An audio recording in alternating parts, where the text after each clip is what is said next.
But Amar Singh joins in to talk about the technicals of the trading day. Amar, hi, afternoon. What do you propose, investors and traders should do right now, given this U-turn that the index has taken? Yeah, overall, if you look at Nifty and the broad markets, the sharp rally that we witnessed, somewhere there has to some profit booking has to come in, and also ahead of the results season, and also the results which are coming out. Some like HDFC Bank was positive, so we are seeing that impact on it. But overall, if you look at the banking space, as you rightly said, that we've seen some correction, and also I would say that it's a healthy correction, as long as looking at Nifty in particular, Nifty till the time it doesn't breach the 8970 9020, that 50-point range, that's going to be something very crucial for Nifty. So roughly you can say 8970 to 9020.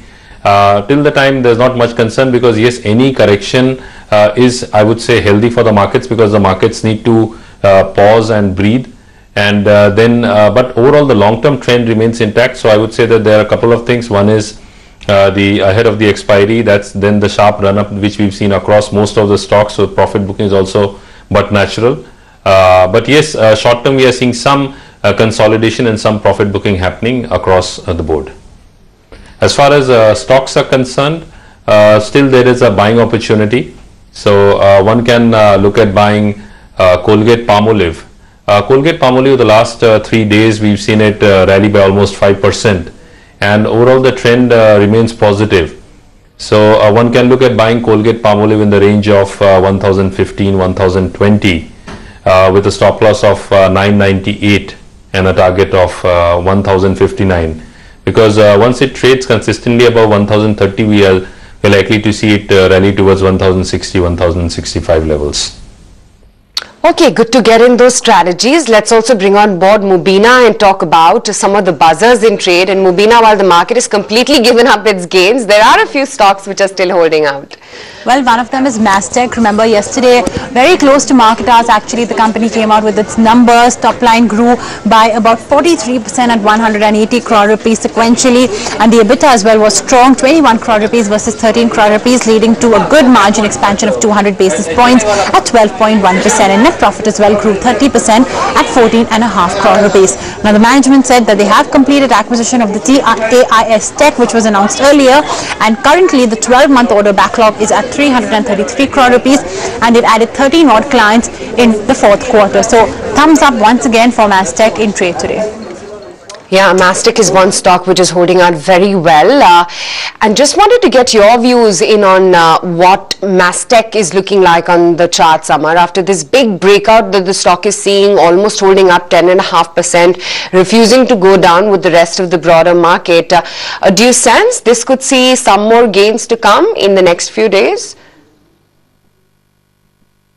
Yeah, overall, looking at Mastech, the way it is rallied today, I would say, in spite of weakness in the markets, technically it's very strong on all time frames. If I'm looking at a daily chart, weekly or monthly, it's very strong, and once it had a breakout above the 200 mark, it has rallied significantly, and currently it's up by almost 30% from there, around 263, 264 levels. And looking at going forward, the next level of resistance for Mastech would be around 275, 280.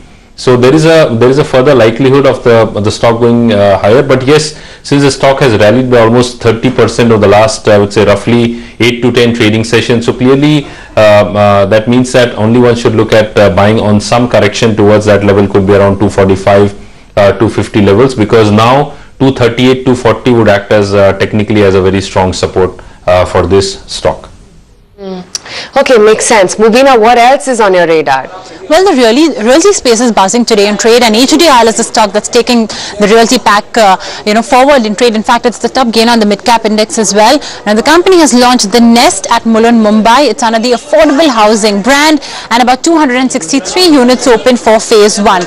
JP Morgan has maintained an overweight stance with the target at 140 rupees, as they say. That the affordable housing ramp up is incrementally positive, and the price points of units lowest in respective markets, with Virar among the lowest in the city. So that parcel is ideal for large-scale affordable housing. Oh yeah, it does, Amar, and you know that's the one pocket which is extremely resilient today. Real estate has been very, active in this entire year. Any stocks that could, that one could execute fresh longs on? Yeah, overall HDIL is still, I would say, is very strong because we did see some correction in the last couple of days, but it has pulled back sharply, and major support that HDIL has around 85, 86 levels. So, and on the upside, the next, because currently it's trading around 92, 93 levels, and the next level of resistance is around 108, 110. So clearly, technically speaking, also this stock is very strong technically on the charts.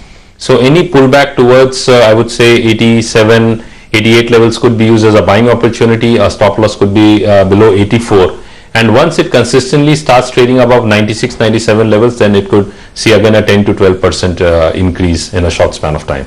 Okay, Mubina, the third stock on your radar then? Well, it's Minda Industries. The company has raised about 300 crore rupees via a QIP. Now, the management says that they did receive very good response for the QIP. In fact, it was oversubscribed. We had the management first on the channel, and he also said that he's going to use the proceeds for capex and additionally capacity addition. This is something that's going to lead to 20 to 25% top line growth in FY18, and this new investment will add about 20 to 25% even in capacity. So that management interview as well caused the stock to spike up in trade. Okay, Mubina, I'll let you go on that note. Minda Industries, quite the smart mover there, holding up nearly 7% in an otherwise falling market. Gaurav Dissa as well joins in. Gaurav, hi, afternoon. How closely have you been tracking Minda, and is there a trading opportunity here?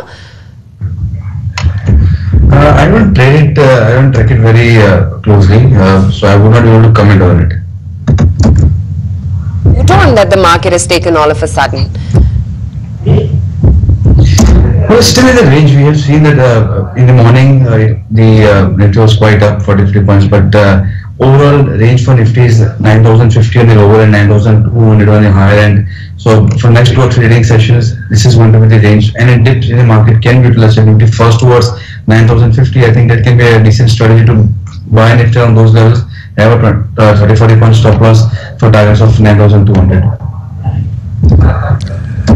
Okay, that's the word coming in on the index. Gaurav, any stock-specific ideas that you may have at your end?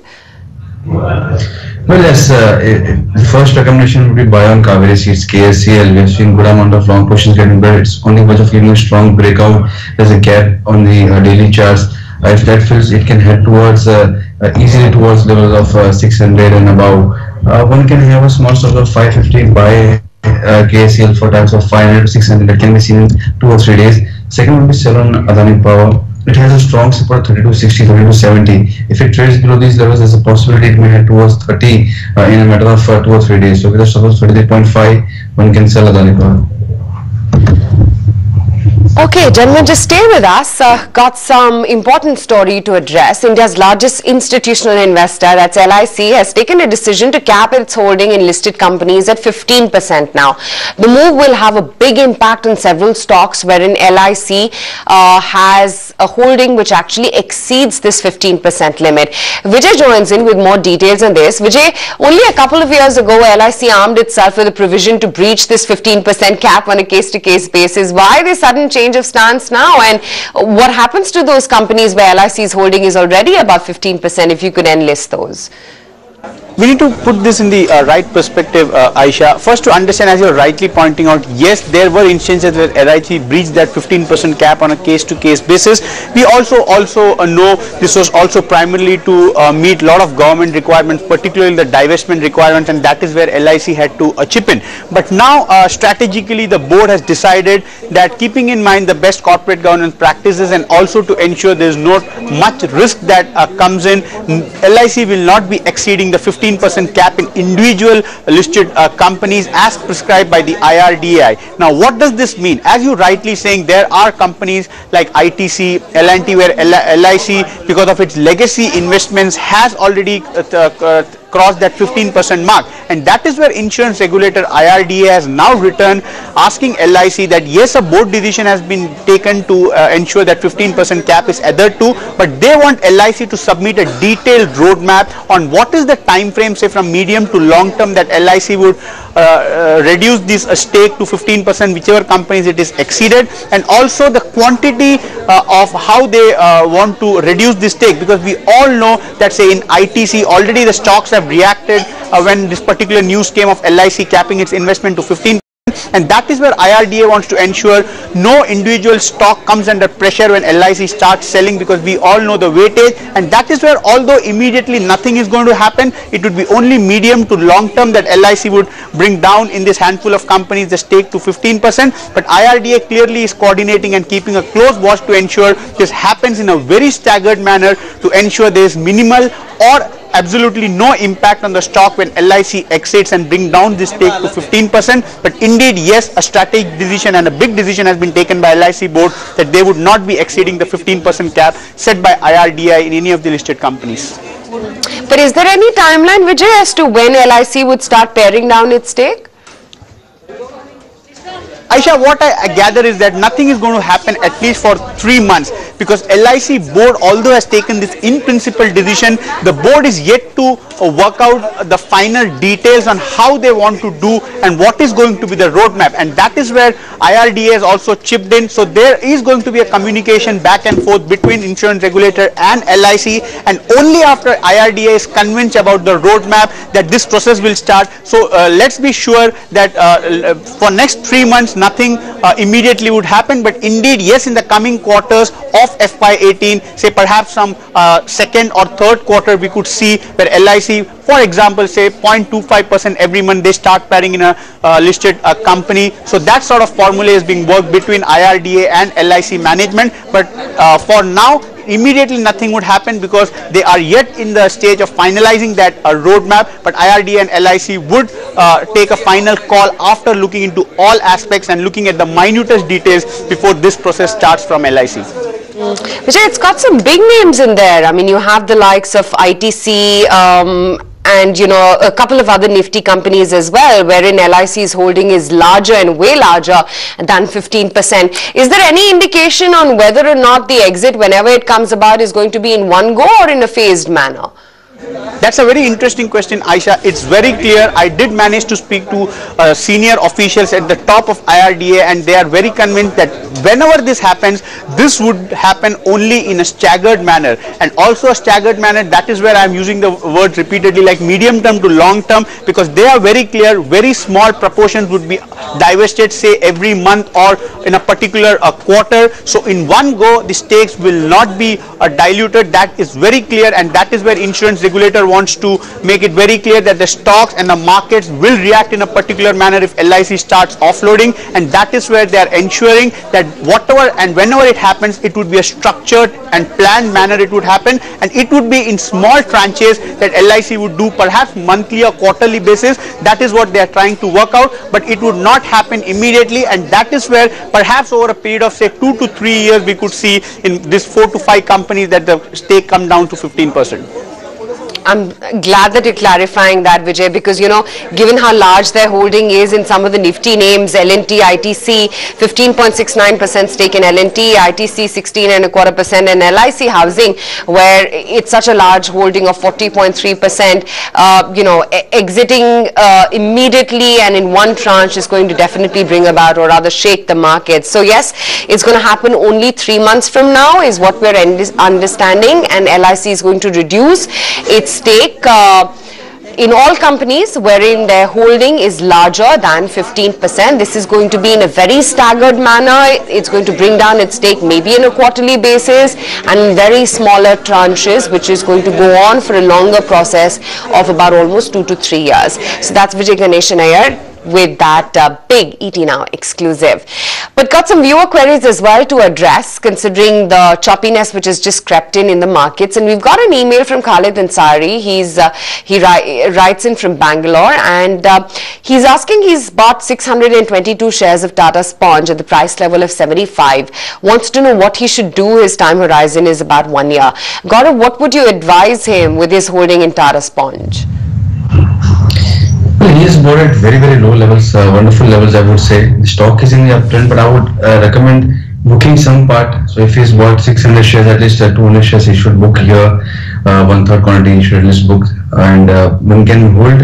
Have a stop loss of 750 or so for remaining quantity, and then play for us of 950 or so. We've seen a good breakout above 950 levels, in which case you can aim for 1150, 1200 within a year. But for now, I think that can be a decent trade. There's volume breakout that is seen, so it's likely it will sustain 750. That can be a decent trade. Okay, another query then, and that's also from Khalid. He's saying that he's bought 930 shares of Voltam transformers at the price level of 50 rupees per share. Wants to know what he should do. Again, the time horizon is 1 year. Amar, what would you recommend him about his positioning in Voltam?